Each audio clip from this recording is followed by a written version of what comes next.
Hello, everybody. We are live. It's Vaginal Fantasy time. What is Vaginal Fantasy, you may ask?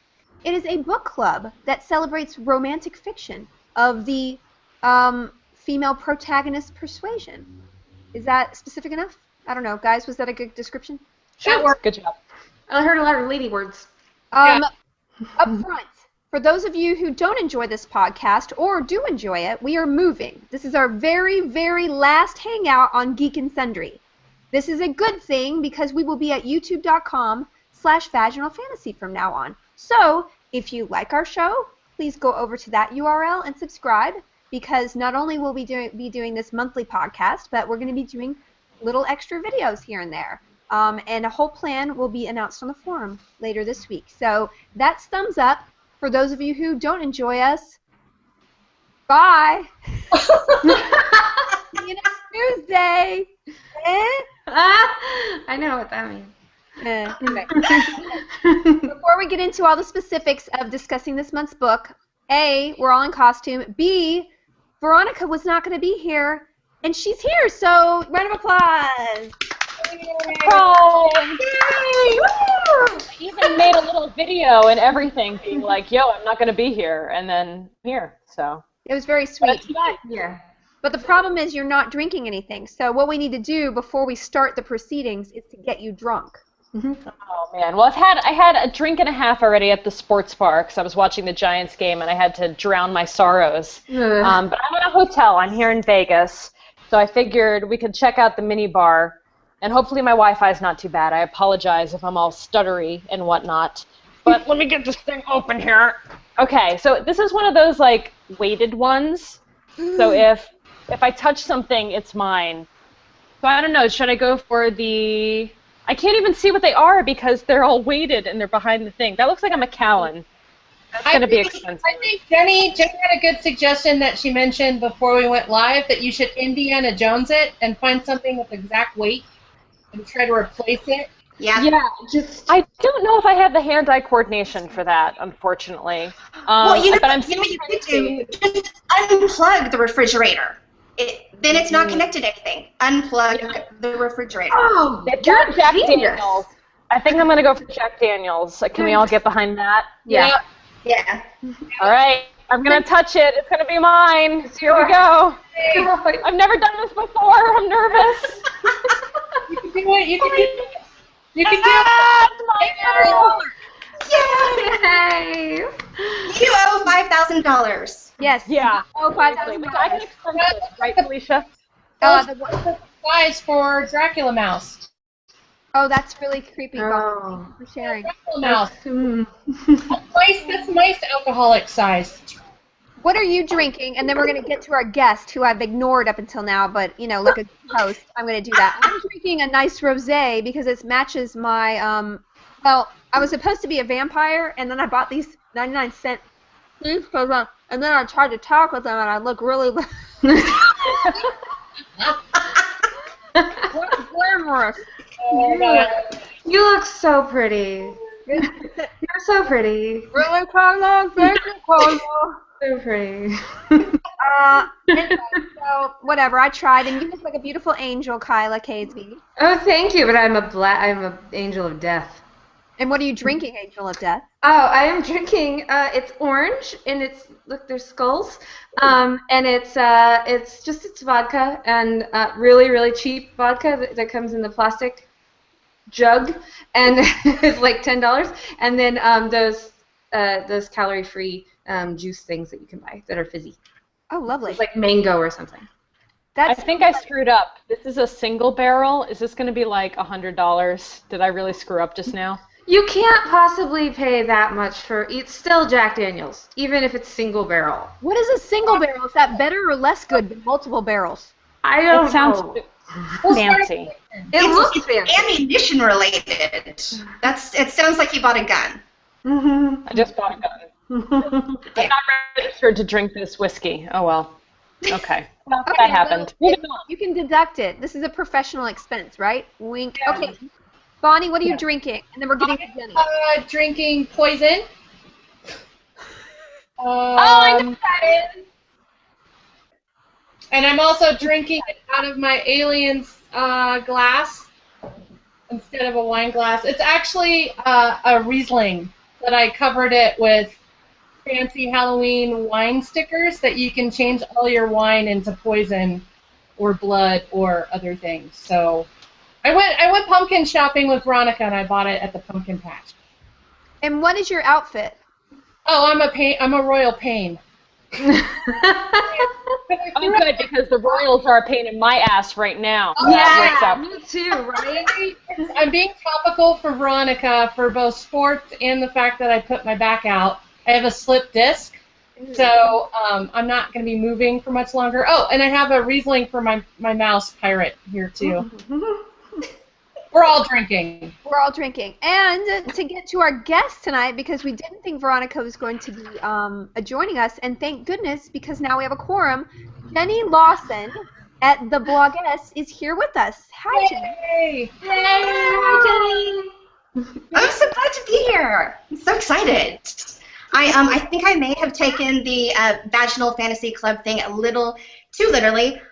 Because I am wearing my vagina hat, which I made out of some headbands and a really fancy vagina. It's what is this? This is velvet and satin, and it's a puppet. And look, there's lining in there, and there's I don't know if this is supposed to be the vagina Where's the clitoris? Where's the? It's up in the hood. Okay. See, it's educational. Do you know how many people have asked me that? Where's the clitoris? Right. We should have the whole thing just on that. Yeah, now I know. Right? The costume, though, that I was going to wear, but then I thought, oh, we're talking about steampunky stuff, so I'll wear this. But I was going to wear this. I don't know if you can see it, but then I thought, people won't know. Who's me? Who's Felicia Day? There's so many of them. So I didn't. And instead I went with this. I've never seen that actual package that you can get the actual guild outfit in. No. Yeah, it's probably pirated. Yeah, but I wore this one year, actually. I bet you look excellent. I have to get one of those now. No, I've changed my idea for what I'm going to be for Halloween. Oh! Black Milk sent me this shirt and these Frankenstein leggings, so thank you, Black Milk. Amazing. How did you get your leg up like that? I go dance class. That's right, dance class. Whee! Look at that. Look at you, Veronica. I don't know. I'm drunk. Also, it's only $10. I'm good. Did you look it up in the minibar menu? I found the minibar menu, so I'm okay. Okay, good. Well, Jenny, we are delighted to have you. Your book is amazing. Do you have one to show us? So Jenny is an amazing author. This is the Polish version because I can't. I have the other ones here somewhere. Oh, look at that. There we go. It's that.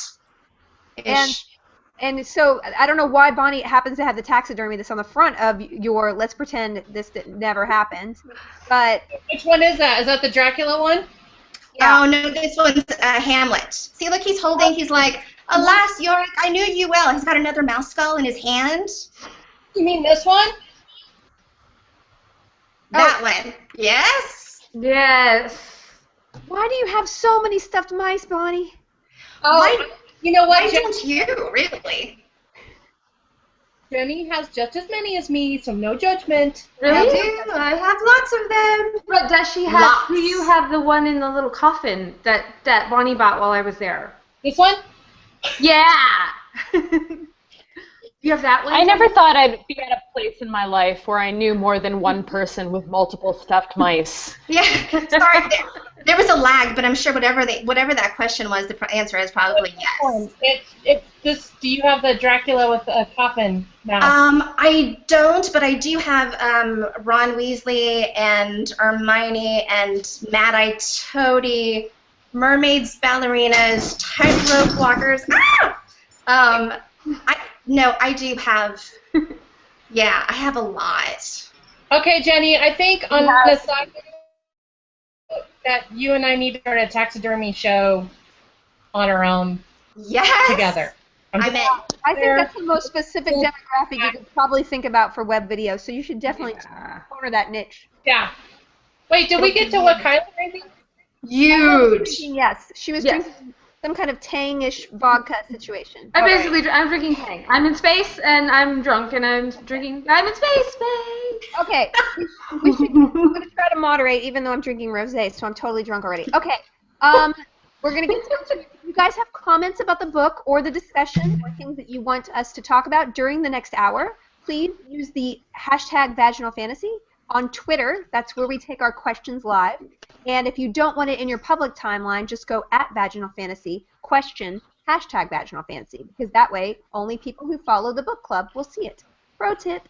Okay. I know, I'm such a good hostess. I'm going to give a shout out to the local groups before we start talking about Wicked as They Come, which is our monthly book. October, Shameless in St. Louis is meeting on October 26th. These are all local meetups of people who are fans who talk on the forums or their own Facebook page, and they talk about the books and everything else all around the world. So Shameless in St. Louis is on October 26th. The Austin Reverse Cowgirls are on October 26th. The Vaginal Fantasy Gothenburg in Sweden, October 27th. The Ambassadors of Smut are meeting in Laguna Beach on October 29th. In November, we have the Buttered Crumpets, which is a Google Plus hangout for UK on Sunday, November 2nd. The Naughty Nashvillians are meeting on November 2nd. The San Francisco Safe Words are on November 2nd. The Vaginal Fantasy Down Under, which is Australia, G Plus is on November 3rd. The Vaginista Halloween Hangout is on November 3rd. And the Gotham Quills and Quims are meeting on November 22nd. So if you would like to join a local club or make your own, just go to the forums, and there's a whole local group area. Yay! Procedures are done. Okay, let's go to the book. Jenny, I can't stop thinking that your head looks like you have a hot dog on it. It's pretty much the exact opposite of that. If I had a hot dog, we could do a full educational demonstration. And now I'm sad I don't have hot dogs. I don't have any food in the house. Sorry. I wish I did. I keep thinking it's the Who, the Rolling Stones tongue. Yeah. I keep thinking it's that. I love it. I do have a bottle, but that's too Madonna. I'm not gonna do that. Oh yeah, what are you drinking, Jenny? What were you drinking? I am drinking rum because why wouldn't I? Because you're a pirate. I am. And this book is about pirates. Steampunk, pirate, vampire, vagina. I'm wearing the book. Vampirates. Yeah, you are embodying everything we're doing to this month. Okay, so the main book is by Delilah Dawson, and it's called Wicked as They Come. And make sure to get that shirtless magician in there, Bonnie. Thank you.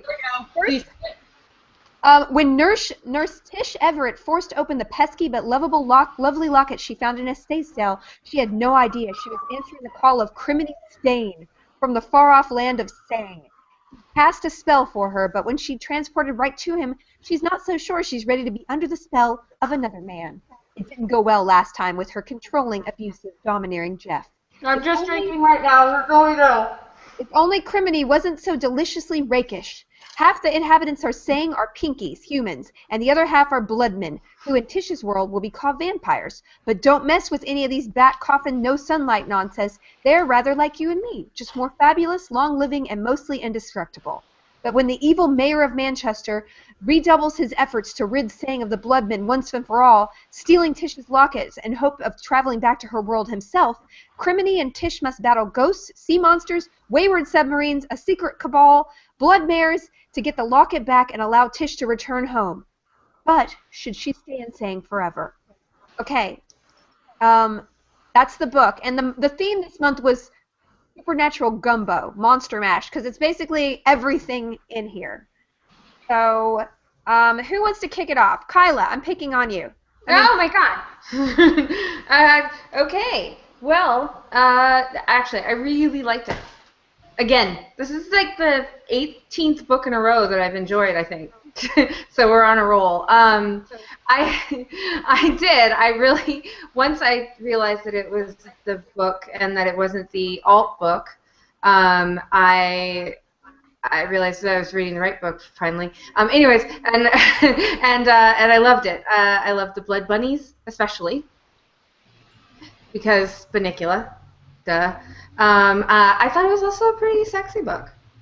And we haven't had a lot of sexiness in our books lately. So I'll get more in depth, but that's my feelings for now. Okay. Yeah. Veronica, what did you think of? You actually interviewed the author on Sword and Laser too, which is very cool. I did, and I'm pretty sure it's Delilah S. Dawson. Oh, good. And she Delilah, was absolutely, yes, it's okay. And I think she's amazing, and we interviewed her on Sword and Laser. She was fantastic, and I really liked this take on vampire lore, because I feel like it's a very different take from what we've seen in the past. And not only that, but it has this whole world built around it. Like, even though the blood bunnies are kind of funny, it's fun to say blood bunny, and think about the idea of rabbits, being ravenous for human flesh. It's kind of frightening when they are. And basically every every wild animal in this world has it out for you. Like humans, pinkies, are essentially, the prey in Sang in this world. And I started a thread on the Vaginal Fantasy forums of, would you stay in Sang if you were given the opportunity? Most people were like, no, unless they had found someone like Criminy to kind of latch onto and be there as that anchor. But I really liked the world building. I thought Tish as a character was a lot of fun. She was very smart and very real, and she had baggage, which I think, most of us do. She wasn't a total Mary Sue. She had her own issues, her own hang-ups. What was gosh, I can't remember. What was the other guy's name? The handsome guy that was also a stranger from the world. Casper. Casper. Yeah, Casper. It was funny because at first when she introduced Casper as a character, I thought he was much older. Like, I thought he was an older guy, and then as she kind of goes into describing him, you realize he's this kind of like handsome, roguish. I almost thought of him as like a Wild West kind of character to me. Like, he had that vibe of being this kind of like macho character, handsome dude that, of course, you would want to hook up with that. But then she gets all these like flash forwards of what her potential life with him would be like, and you realize it's not all, sunshine and roses. There's this sadness, this feeling of being taken away from the potential life she could have had. And I feel like that's something we as women especially kind of struggle with, like making these choices, the what ifs in your life. And I think that resonated a lot with me. And, well, not personally, like I feel like I love my husband. I made the right choice. Whatever. That was weird. I got weird there for a second. That's not what I meant. I just meant general questions. It resonated with me. Anyway. Okay. I really liked the book. I liked how all these different mythologies kind of came together. We got some ghosts, we got some vampires, we got some other interesting mythologies mixed into the world. I loved the idea that, dreaming versus real life, what is real, what is actual reality, what is a dream world, was very cool. The one thing I didn't really feel resolved with was, I still don't really know how she's going to live between these two worlds. Like, I know she's kind of putting up with the fact that she's going to age a little bit over time for now, and like I feel like that's something that's going to be figured out later down the line in the continuation of the series, which I haven't done yet. But that was the only thing that I was like, oh, okay, so she was concerned about that. That was a major plot point. We didn't really know what was going to happen. That was like serious, and now it's just kind of like, all right, I'm just going to do this for a while and see how it goes.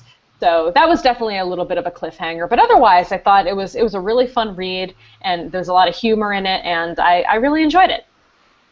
Awesome. Okay, we'll swing back around and talk about characters and lore a little bit. Jenny, what did you think about the book? I really liked it, and in fact, I liked it so much that I started reading the second one, and then I started to get confused, and then I decided to shut it, and then and then I slept for a week, and then I woke up, and I was like, what was that book about? Was there a kraken? What happened? Like, what? And I was like, oh, I must have been really drunk when I read that, because everything you could ever imagine happened in it, and I thought, oh, that can't be true. And so I went back to this morning, and I reread it, and I was making all my little notes, because I was like, and then this happened, and these are all like major things that happen. These aren't just like, and then she said that. This is like, and then everyone died, and I mean, and I'm not even done yet. I personally thought I thought some of it was fantastic and really funny, except for I had a real problem with the time when what's her face? Sorry, I don't know their names. Tish? No, Letitia. Letitia. Okay. When she was opening the tangerine, which happened to be a blood tangerine because everything's blood, and he says something about like, "Oh, you're my tasty little tangerine," and she was like, "Because I'm so appealing," and I was like, "Kill her now!" Like, Hun, that made me love her. oh, I hate that. Oh, and then they both laughed. Like, you know what? If she would have said that, and then he would have like groaned, and then she would have been like, "Ha ha!" But instead, it was like, and then he laughed the laugh of the person who loves to laugh, and I was like, nobody would laugh at that. That is a terrible joke. That's a joke you apologize for as soon as you say it. You're like, oh God, I'm sorry. I'm so happy because so many people I know love puns, like Will Wheaton and Paul the Storm and Veronica. I love puns. Veronica loves puns. Ann Wheaton loves puns. We try to out-pun each other. Oh, Victor and I do the exact same thing. As a matter of fact, we will go on one topic for as long as possible and freak people out, but we know that we're doing it horribly. Like, that's the thing, is you have to have this awareness of, I'm about to do something ridiculous. It would be like if I wore this is fine here, but if I wore this to, like, church, people would be like, well, maybe not quite as appropriate. Like, all right, so, yeah. Yeah, but if you wore it to church, like, I know, I'm sorry, I came from a vaginal thing, I apologize. Yeah, and then everybody would be like, got it, that's hilarious. But if I didn't, they would just be like, oh my God, she has no clue, but is she drunk? What is going on here? Self-awareness is important. Okay, well, we'll swing back around and talk about the main characters individually after we get like our general thoughts. I'll go ahead and give mine. I have had this book a while, and for some reason, I hate magicians, like not real magicians, like, you know, like David Blaine kind of magicians. No, David Blaine is UK politician, right? Is that? No, you get it. You're thinking Cameron. Okay, whatever. Anyway, I don't like that kind of magician because they're meant to deceive people. They enjoy deceiving people. I like Gandalf magicians. So for some reason, I couldn't get over the very beginning of like the cover because he's wearing a top hat, and I knew. And then I read the first chapter where he kills a bunny, and then I was like, I'm out. So I started this book like a year ago, and then yeah, look at him. He's a creep. Look at his hair. It's longer than my fake hair right now. He has like, look at all the flair. He does have a lot of he's like a Boy Scout. He's got a lot of badges. Like a goth who works at TGI Fridays. Anyway, but I've had it on my Kindle, and I always thought, hey, the world looks really interesting. I should finish that. So because of the theme, I was like, oh, this is perfect. And I really, really liked it once I got over the fact, okay, he's a little bit of a magician. So that's just a personal prejudice, okay? But I really like the world.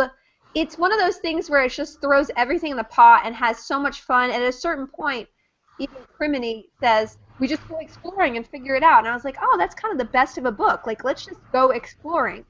There were certain issues that I had with Criminy as a character. I thought he was a little bit of a chauvinist, which we can get into later.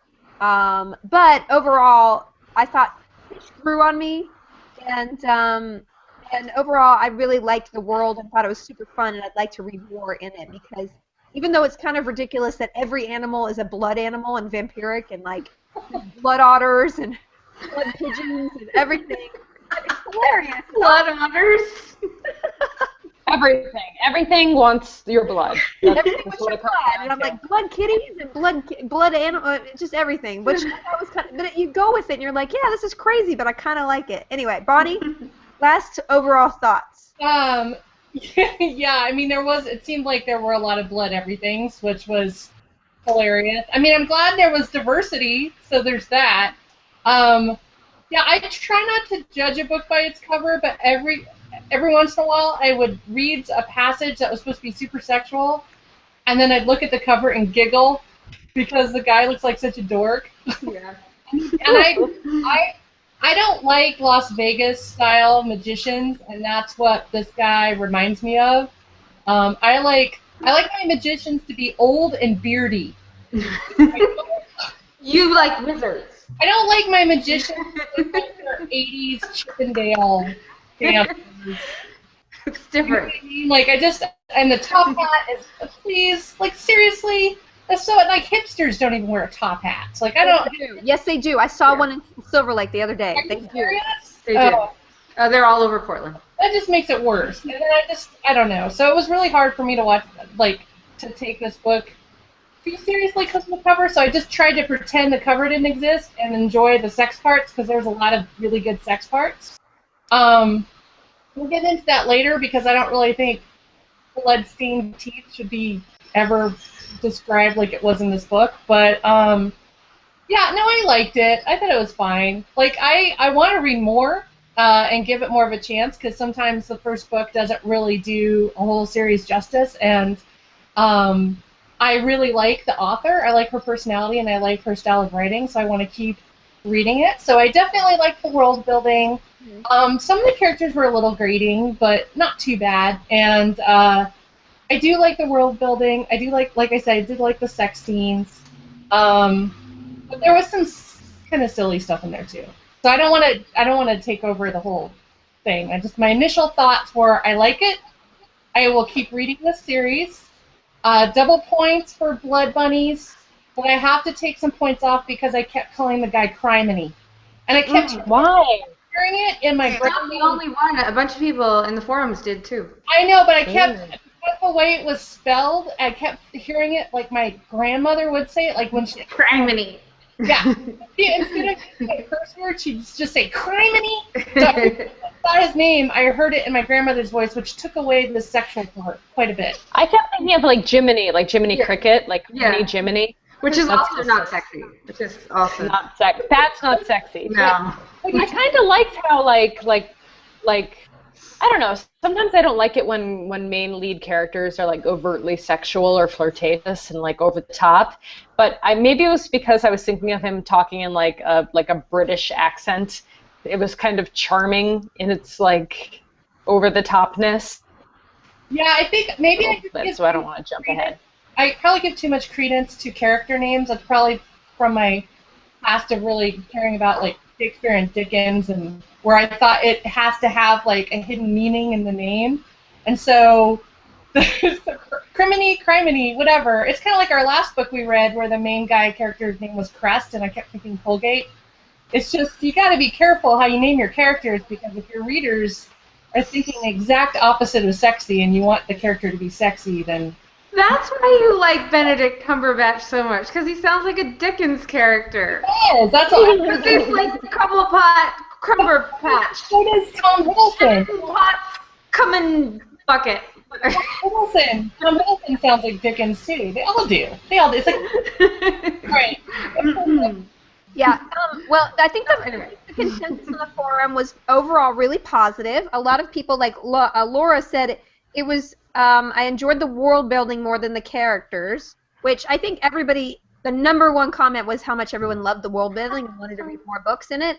And I like the comment that Laura had was that it was a dark Wizard of Oz, which I thought was really appropriate. And a lot of people really enjoyed, even though it didn't make sense, the world was fun and they wanted to like live in it, and they liked the way the cities were set up and the different behavior people had and the outfits and all the details were super rich. Let's talk a little bit about the story, just this overall story. What did everyone feel like was some standout moments? Jenny, is there anything particular in the story itself like was particularly memorable to you? To me, the whole thing was very Alice in Wonderland-ish, in the way that, Carol kind of took things that were happening in real life and sort of, switched them over, and you could be like, oh, okay, I kind of see where you're going there. And hers was definitely more overt, but where you could be like, oh, the names of these cities are the same, and the names of the characters. You're like, oh, this woman is, Letitia Tatters. Oh, and this person is feverish, and this person, and so I kind of saw some of that, which I thought was really interesting. I did get a little hung up on the fact that there weren't any flies. And it seemed like there should be flies, and if there were, would they be blood flies? And would that be mosquitoes? And what's going on? I don't know. I don't know anymore. I kept waiting for the flies. Veronica, what'd you think? Anything story-wise stand out to you that was particularly good, not good, anything? I liked the submarine scene.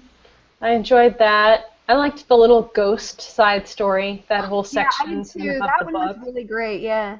And I think that it was a good opportunity to kind of dig more into the villain character also and kind of learn some of his motivations, and I thought that was very neatly done. And also that sex scene in the submarine was kind of hot.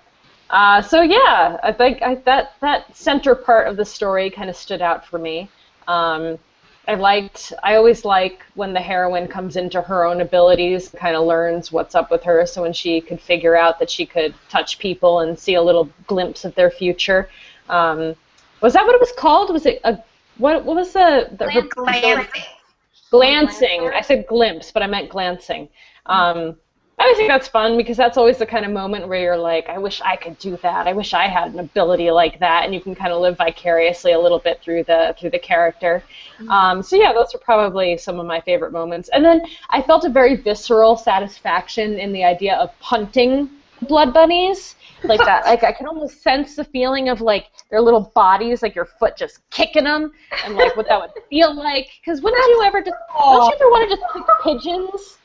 Like, don't you just want to feel that feeling of connecting? Like, No! I have dead animals on my desk, and I'm still judging you. just like that connection of, like, the punt. No. Like, just kind of satisfying. Oh, God. I thought I knew ye. I mean, I'd rather punt like heads that were beheaded. It would be more fun than a live rabbit. Like, if I was alive during, like, Marie Antoinette days when they were beheading everybody, or Henry VIII or whatever, I would just stand around, wait for the head to roll, and then just play some soccer. Okay. Yeah. I don't know. These are evil, so I don't feel bad about it. It's like that scene in Fright Night 2 where they go bowling with the decapitated heads. Like, I'd rather go bowling with with live rabbits. Like, to me, that's... No. And I mean, I'm an animal lover. I love it. It's already good. It's recycling. It's eco. Yeah. They will kill you. These bunnies will literally rip you to shreds. So I don't feel too bad about this weird like satisfaction. It is their fault. They have to survive. But you know, I did you ever play Red Dead Redemption? Because I literally did not play that game past the point where you had to kill the bunnies. I did the same thing! Except I did enjoy killing the chickens in Modern Warfare, I think. I don't know why. I just I've killed so many chickens in World of Warcraft. It's like, what? What are you going to do to me? Yeah. Oh, and also in Minecraft, it's really kind of fun to kill the pigs. That's why video games are there, and books, so that we could pretend to kill blood bunnies and not actually do them. And hookers. And hookers and nuns and stuff them in a armoire, apparently. I'm realizing now that I need to get into video games because this sounds a lot like what I thought video games were about. That was not a good time. I wouldn't recommend it right now. Yeah, I wouldn't say now is not the time to get into video games. No. Give it let it cool down a little bit. Yeah. Cool. Wait until all progeny is done. Yeah. Can I? I was going to say something. Yeah, say something. Oh, okay. So this whole book has reminded me of American Horror Story, Coven, the last one, and the new one, the Circus Freaks. Carny Folk. Yeah, and so there's I don't know how far you guys. I don't want to spoil anything, but there's this dude and he's super into Jessica Lange. In this one, he's got wears a top hat. And then in the last one, her daughter, which she was blind, could touch people and sense everything, see everything, but only when she was blind, and when she was blinded. So the whole thing was very American Horror Story for me, and especially with all the blood. But and sexy and kind of gross and yeah. So I just wanted to bring that up and see. Did anybody else? Do you guys watch that show? I agree. There was lots of blood and lots of weird carny. It felt, yeah, I got that impression too. Okay. On the forum, a lot of people said that they wish that a lot of the book had just taken place even just in the carny, because the characters were so, even the side characters were so rich and interesting. It was awesome. I haven't seen the American Horror Story new one, but I loved Coven so much, and I cannot wait to get home and watch it. The new one's really good. I liked Carnival. Do you guys remember that show? Oh, yeah. Loved it. Yeah. Yeah. Okay, so let's talk about, before we get to the characters individually, let's just talk overall sex scenes, because there were a lot of these. Jenny, do you read a lot of romance novels? Are you... No, I don't. This was this was new for me. I did read part of a what was the big important one that everyone talks about? Crap. Outlander? No, 50 Shades of Grey, but Outlander too. But I couldn't get past, and I feel bad because she follows me on Twitter, and hi, if you're watching, I love you, but I didn't read your book. And so but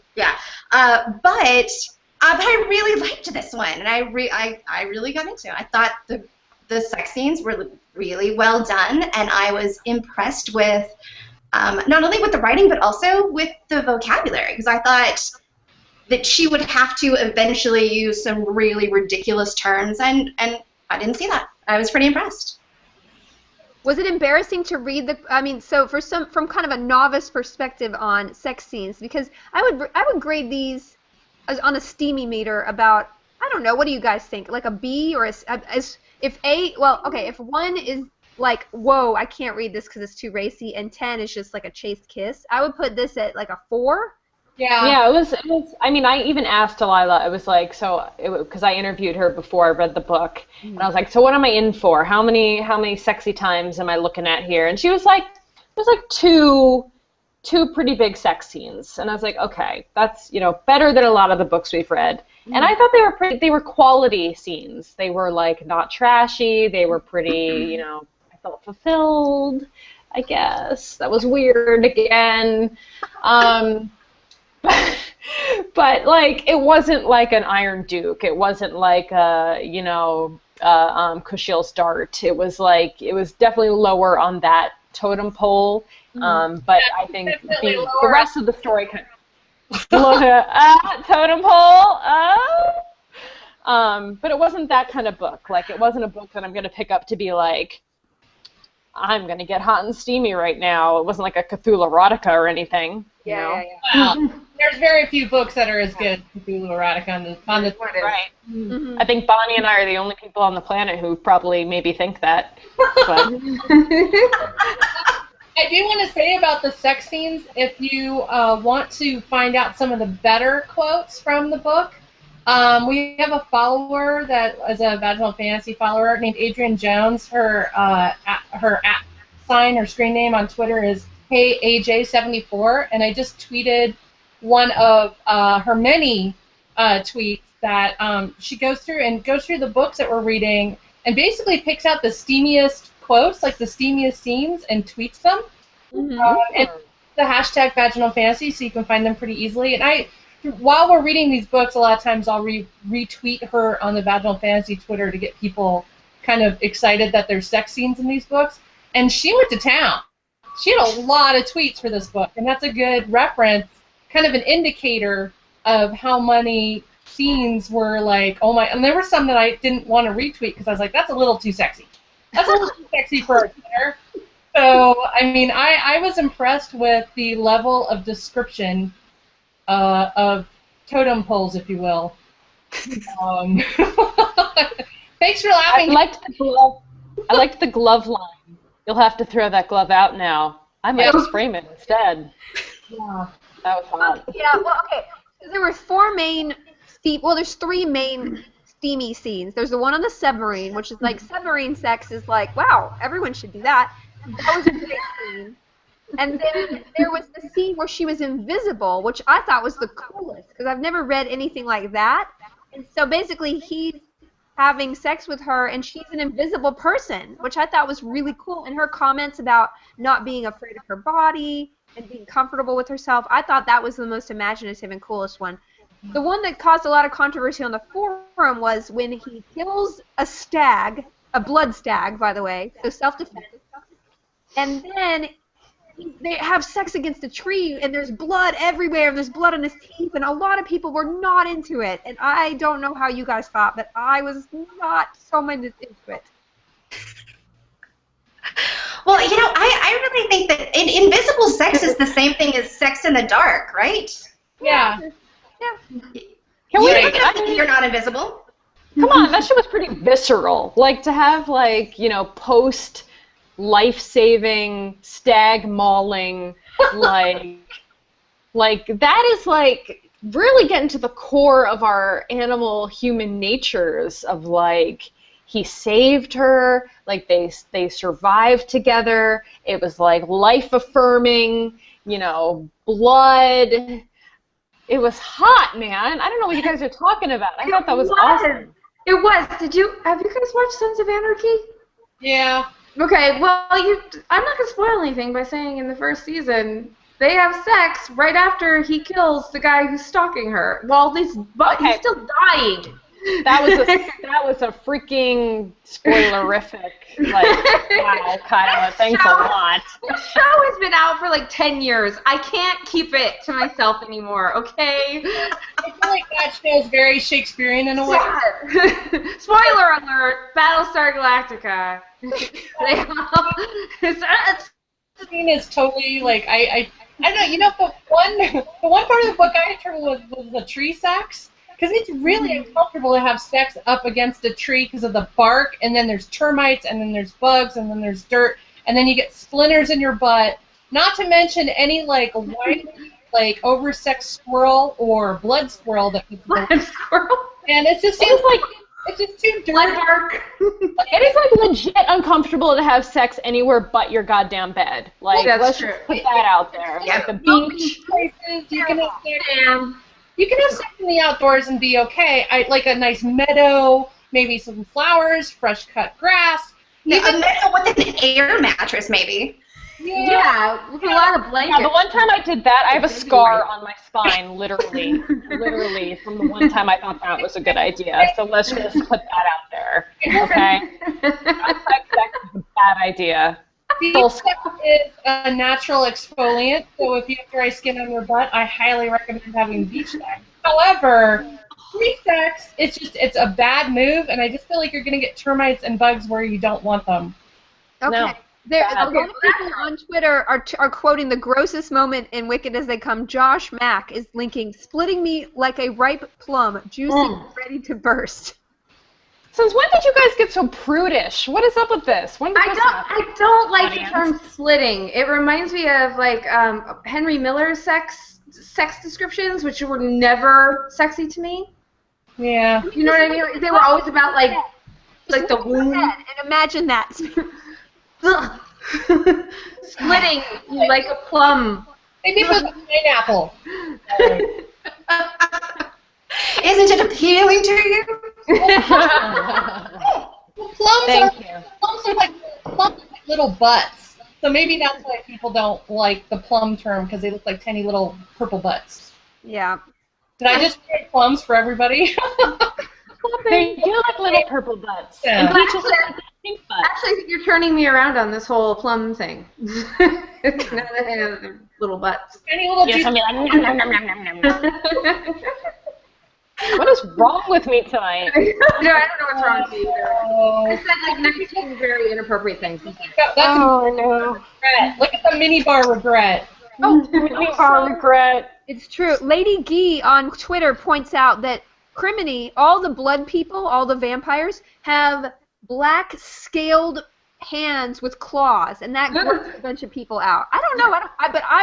I dated a lizard in Skyrim, so I'm totally okay with that. But was anybody else creeped out by the claws and the scales? I thought it was hot. Okay. I kind of blocked it out.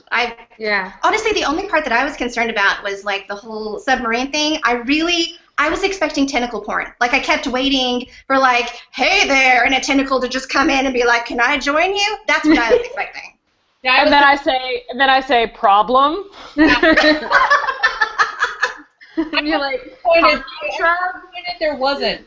Yeah, it was just, it felt like tentacle tease.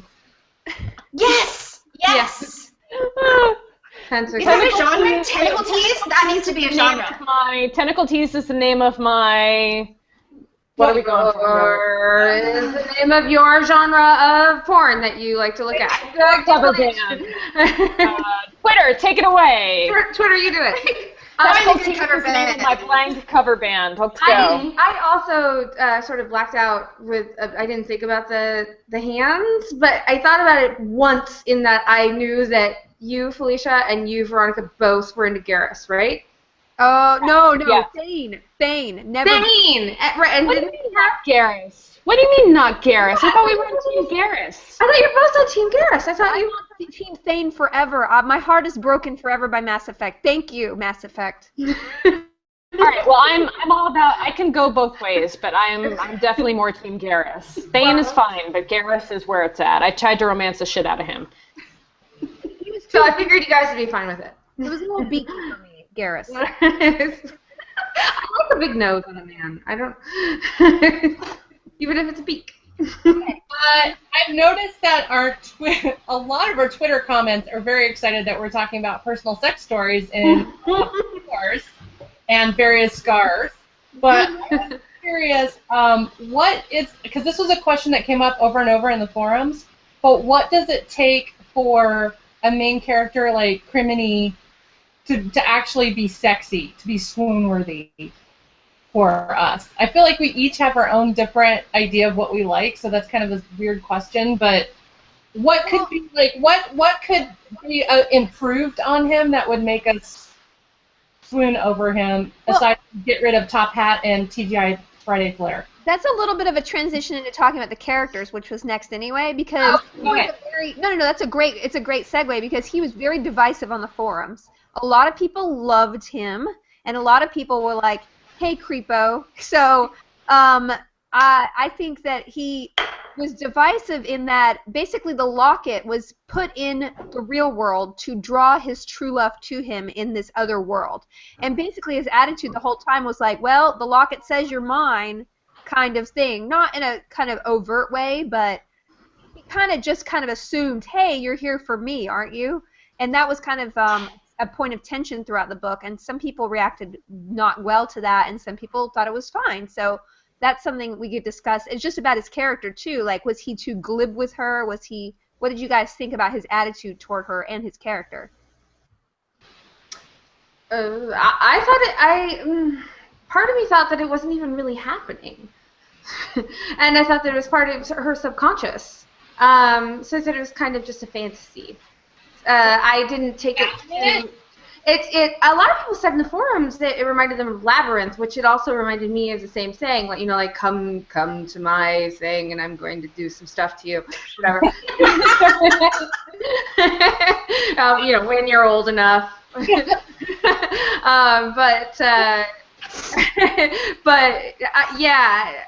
don't know. It didn't bother me too much. The only thing that bothered me was that he clearly looked like Mystery from, the pickup artist, and so that's just that bothered me. Somebody else. Jenny, what do you think about Criminy as a character? Because he's Buffy. I thought. Reading it, I was like, this guy's super misogynistic. I feel everything that she said of like, I need somebody who's not going to control me, and then everything that he did was incredibly controlling. And then I felt really bad about the fact that I kind of thought that was sexy. Like, I liked that. I was like, oh, bad feminist, slap me, and then I felt bad for saying that I was going to slap me, whatever. But I kind of liked, and I wondered if she did it on purpose, where I would start to be like, yeah, I kind of like this, like, caveman sexy guy, and then he'd be like, hey, look at me juggle, and let me take my top hat out, and there's an apple pie there, and it was like, oh no, I can't take you seriously. I'm not gonna have sex with you. No. I thought it was a good balance.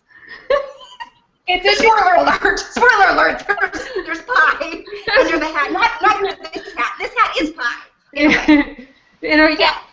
Oh, he had me at 5, really. But the interesting thing is so many people on our forums thought he was being too desperate. Like, he's trying too hard.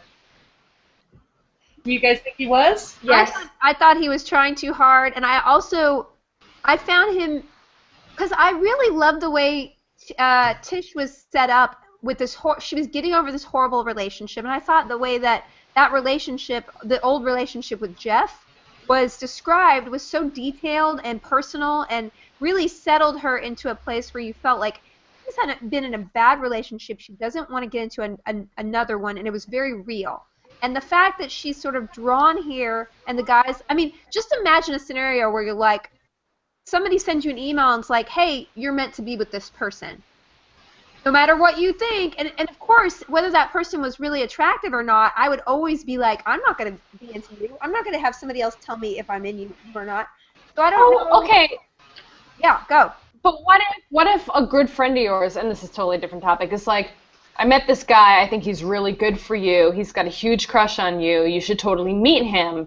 And then you meet him, and you're like, okay, well, I can kind of see that. He's nice enough, whatever, he's really sweet. But then he's, persistent in a good way, in a kind of romantic way, and then you spend more time with him, and then you're like, oh, he's actually, he's got a great personality, he's actually pretty cool. You said that Criminy was desperate. He was desperate. He was literally desperate.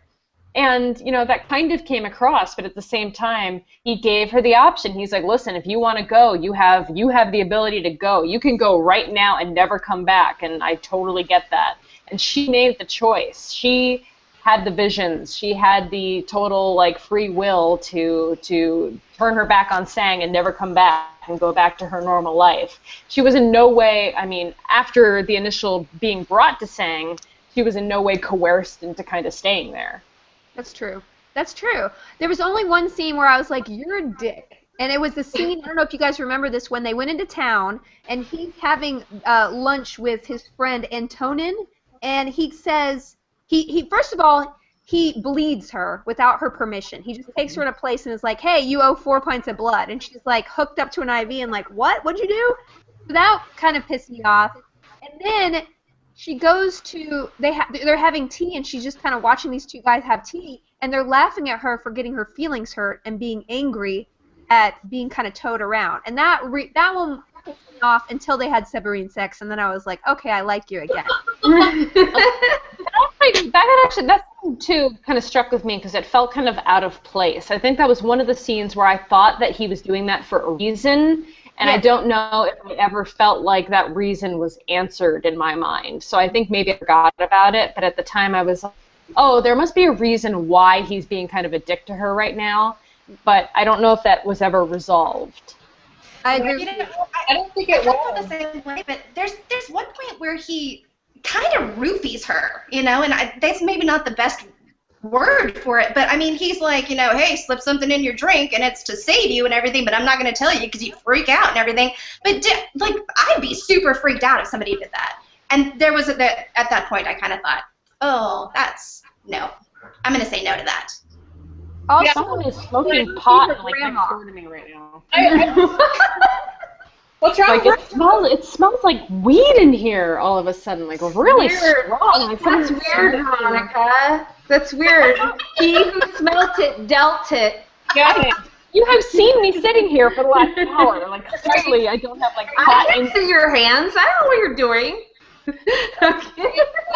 Are you in I'm doing this. Oh. Little Caesar's Palace or? No, it's not like a pot hotel. Is that a thing? No. probably in Amsterdam. Yeah. Vegas. Yeah, you're in Vegas. There are people just smoking pot. That happens in my building. I'm from San Francisco. I get it. Yeah. That happens in my house sometimes. Yeah, that happens with my friends. Twitter feed is very soon to find out that Veronica is heavily intoxicated or stoned. Heavily intoxicated this time. I that guy's character? Who's the guy on America's Next Top Model who's their social media guy? And he always chimes in and says, your social media ratings are really low this week. You gotta do something crazy. Like, I saw that season. What's his poor boy? Or Pony Boy? Or Oh, probably. I feel like Pony Boy of America's Next Top Model. Let's just call him Pony Boy because I can't remember, but I know who you're talking about. Pony Boy on America's Next Top Model? Yeah. I stopped. Isn't it on like season 1500 now? It is. I think now they're just they're doing America's Next Top Model of their pets at this point. I don't even think Tyra Banks is involved anymore. I think people just show up somewhere and just start posing and smizing and like on top of a building, like they hang there. I want to be America's Next Top Grandma. I would vote for that. I'd be like, yeah, you're a bad grandma. Oh, you're a sexy grandma. I'd watch that. Submarine sex, for those of you who thought it was hot. Oh, yeah. Claustrophobic, so submarine sex sounds like having sex when you're trapped inside a high school locker. Like, it doesn't sound like the best way to get it on. And I was wondering, did you guys think it was sexy, or I thought. or were you like, thinking of the Beatles, like I was? Like, Oh. No, now that brings me back to my childhood. I was recently on a submarine. I was on the USS Bluefin in Pearl Harbor, and that is really Was this during the war? Miss Veronica, how old are you? Was this during the war? During World War II, in the Pacific Tour, in the Battle of Midlands, Midway, I knew you. Midlands. God, every veteran is just like, Veronica, shut up. Just shut up right now. Yeah, because that's our And the demographic. Bluefin, I don't even think the Bluefin was in Midway. I'm just making up history now. I honestly think it's sweet that you think there's a lot of World War II veterans that watch this show. There are. There's a whole kid. They're all just so they're at the Eagles Lodge and they're just hanging out and they're drinking and they're just like those women. Thank you for your service. Thank you for your service. Thank you for your service, young men. Older Oh my God! men. Someone on Twitter, Lou Cavalejo Carvalho. Ew. He linked a picture of Dr. Facilier from Princess and the Frog that is so like criminy. It's making me laugh so hard. Oh no. Oh God, I can't. There's so many I can't even. There's too much, I can't find it. You were telling us a story about your submarine days in the war, Oh, Veronica. Yeah, tell us about your submarine days in the war. Not sexy inside of a submarine. Let me tell you. Not comfortable. Not sexy. But though they were kind of on like pervy submarine, right? Like it was all red velvet and like mirrors in it. So like that was probably pretty awesome. I mean, I guess. Submarine. I feel like it'd be like doing it on the Agents of S.H.I.E.L.D. plane. You know, But that's like all that. nice. It's like a nice ship. yeah. I think plane sex is different because I would rather be part of the Mile High Club than the 50,000 Miles Under the Sea Club. Like, I just feel like there's too many. Your ears are popping and like you're getting like, you know, what is it called when you go underwater? The bend. The bends in your. You're not. Oh. Nobody wants the bends in your vagina, and we all know that having sex underwater is not as cool as everybody says it. Well, hopefully there's no water in the submarine or you're going to die. Things that make sex bad. Good Salt. Sand. Bad footing. Ants. Yeah. Jellyfish. A Nazi bomber attack on your submarine while you're having Yeah. Loading. Loading. The bends. Burritos. The bends. Yeah. Gluten. Submarine sex is so over the top Freudian that seems desperate. And rust. Yeah. These Oh my sex God. bad. Okay. You know, I wanted to know why is there a sex dungeon in a submarine? I think Like there we'll be is like, oh, we need to have a sex dungeon, but I think they have one standard in every submarine. I have not been on it in enough. I wasn't in the war like Veronica, but I'm pretty sure that they come standard in every submarine. I think This is true. any military vehicle has some sort of like prison, which can double as a sex dungeon. I think most prisons equal sex dungeons, right? Really? Prisons have If velvet couches? Orange is the New Black, then yes. Recently, I did a tour of duty on the USS America, the first in the America class of battleships. Not the USS America that was, the previous version, which there's been 4 USS Americas. All of them have amazing sex dungeons. Now, did you get to do that because you're a veteran? Is that why they let you on? When you're a veteran, you get special privileges. That's what I thought. Okay.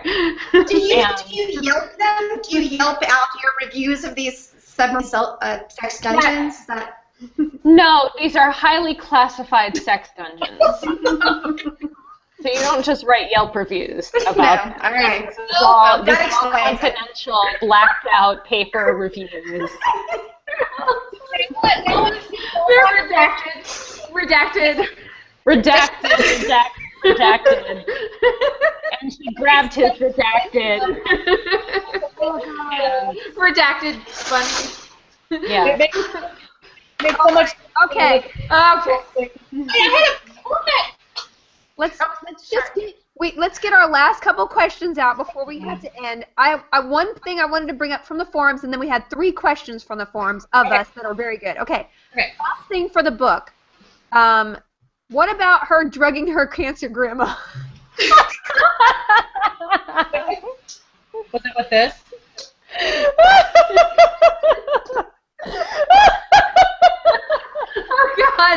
Oh God, we've lost Veronica. We lost her. Oh God, contact high.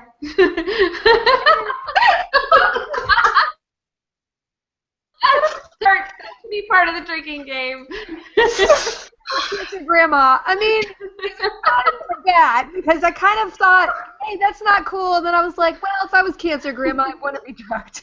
But it's not good drugs. It's Ambien, and that is, if you've ever had it, it's not good drugs. You're like hallucinating. I've had it, and it was. I take it every travel night. It's fine. You're fine. Yeah, I take Ambien all the time. Everybody's fine. Oh my God! I don't. You don't.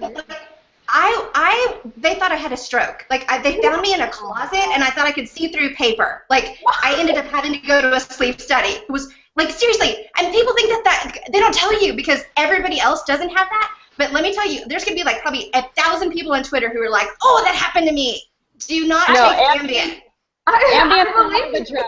Kyla and I have both safely taken Ambien with regularity, and we're fine. Look at us. Totally fine. Or like poster children for sobriety. In any case. I've taken Ambien, and I ate an entire bucket of ice cream, and I didn't even know it was happening. I woke up with the empty carton in bed with me because I was like, why is everything so sticky? But I live alone. I don't understand. And then That's it.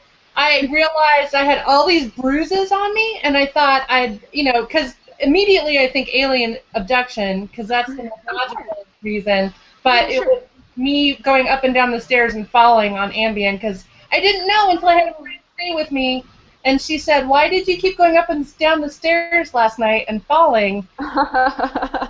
Ambien. Bonnie, you are my sister. For real? I know. We share the same taxidermy, we have the same sleep sickness, and I thought I was abducted by aliens too, which is another reason why they thought I had a stroke, because I insisted. Because I lost time. I literally lost time. That's what happens when you get abducted by aliens. It's just different brain chemistry. So you guys share the same brain chemistry, and Veronica and I share the same brain chemistry. I don't know where Felicia falls in this category. I'm We're taking him out there. Okay, last questions. Lightning round. These are questions from the forum. Okay. Right.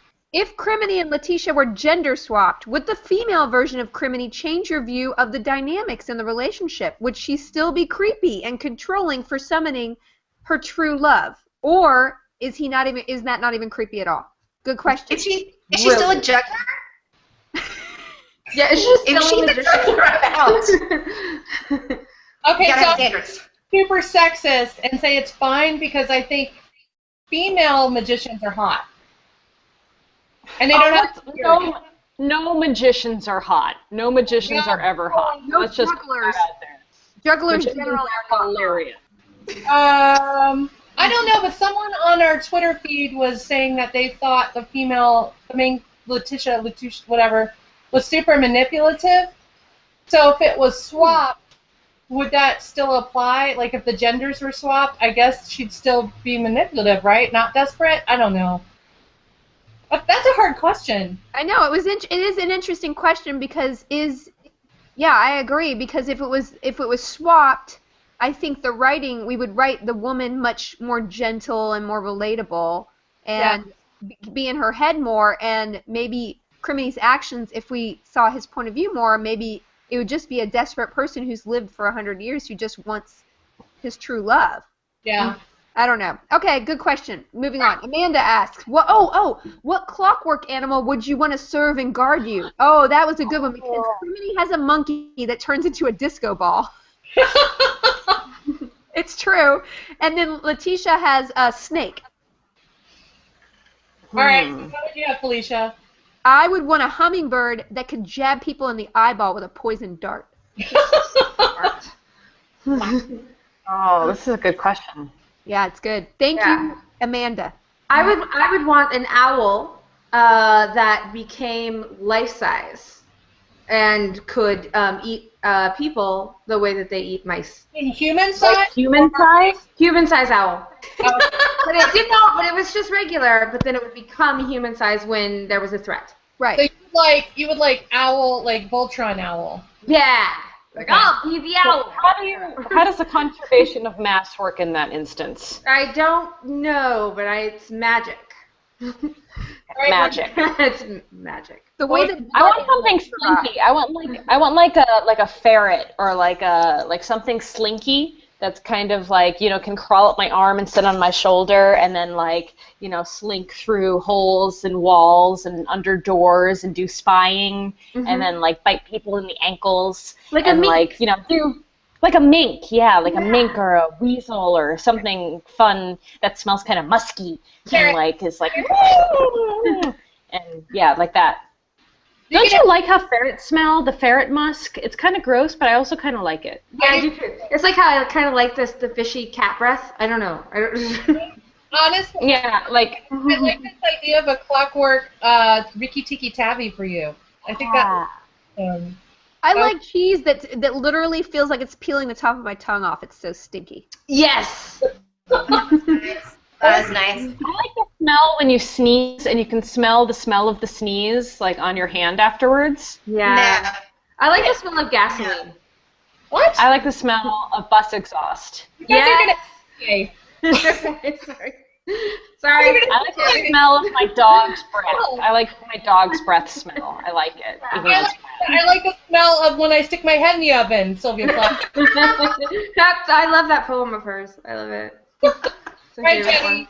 Jenny, I'm one this episode. Okay, so if I had my clockwork animal, I would have a double unicorn, 2 horns, one horn pours booze, and the other one is poison. But you don't know which one, so you have to be sober to remember. But I would know because he'd like wink and be like this one, and also he can braid my hair, so I need him to have fingers because I want somebody to braid my hair, and no one ever does. Oh my God! I'll braid your hair. That's a really good idea because it's really hard to do that fishtail braid by yourself. I'll send you this, and you can braid it for me and then bring it back. I will. I love to braid my friends' hairs. So for my clock animal, this is similar but not as beautiful as Jenny's answer. So mine is going to be a clockwork camel, and I want to have one hump be a reserve for boxed wine. So it's you can open up the hump and it would be wine. And then one of the other humps will have a missile launcher inside, so it will protect me with this missile launcher. I just have to make sure I'm not drunk and push the wrong hump, because we all know what happens. and that will be like the super power camel. Okay. Okay. Great. A last question. Anya asks, is there any universe with which you would trade having a portal to exchange with having an accelerated aging process? Harry Potter for me. Boom. Wait, I don't understand that question. What? If you could go have a portal to go into another world, but you would accelerate your aging there, like Tish does here. Harry Potter. I would want to be able to go to Harry Potter world. Why would you want to accelerate? I mean, the accelerating your age thing, that's just like kind of a deal breaker. Yeah. I don't know if I would want to do that for any world. You have to go to some world where elderly people are treated really well. True. Like or you're immortal. Like a Florida or like a Arizona. Florida? You want a portal to Florida? There's a lot of elderly there. I'm just thinking. Southwest. Like Palm Springs, like Palm Springs planet. You know? Oh, I just saw shooting for the stars. Can we go somewhere that there's like the Fountain of Youth? Can we do that? Because I'll go there. Yeah. Is that cheating? That feels like cheating. A little bit of a work. I would definitely go to Darkover. It only if I had the Alton gifts. Did I just get really nerdy? You guys know what I'm talking about, Marion Zimmer Bradley. So yeah, okay. Because they're always cold. So, and then I get to be a redhead, and then I'd want, since if you're redhead, then you're like royalty. So then that's what I would want. Is this like you're speeding up aging as a human, or can you be something else? Because if you can be an elf, I would pick Lord of the Rings, because even elderly elves are hot. That's true. And their speed up their aging process is just like your regular human. Yeah. So I pick the Hobbit / Lord of the Rings area if I'm an elf only, or I will pick any Star Wars planet if I'm like a Yoda species.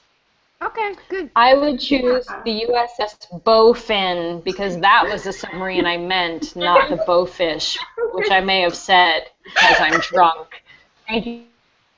Sorry if I've offended any veterans. I love that Veronica has finally revealed she's immortal. It's about time. It's about time. We all knew that you were immortal. We all knew it. It's only the week of Samhain. Yeah. And thank you, Michael Hatch, for correcting me. that she admits that she's immortal. Yeah. All right. Well, I guess we can wrap it up. I don't think we need to do casting, because the consensus on the forum was the dude from Once Upon a Time was such a criminy that it wasn't even debatable. That guy is cute. Yeah, he's hot. Yeah. So, what about the lead girl? I don't know, Jenny. Did you have any as our guest? Do you have any suggestions for lead girl casting? I don't. I really suck at this part. Sorry. I do it all in my head, and everybody is just like a blank face that basically I put my face onto it. I'm like a super narcissistic reader. No, that's what I do. I do the same thing. Really? Yeah. Yes, I pictured you too, Jenny.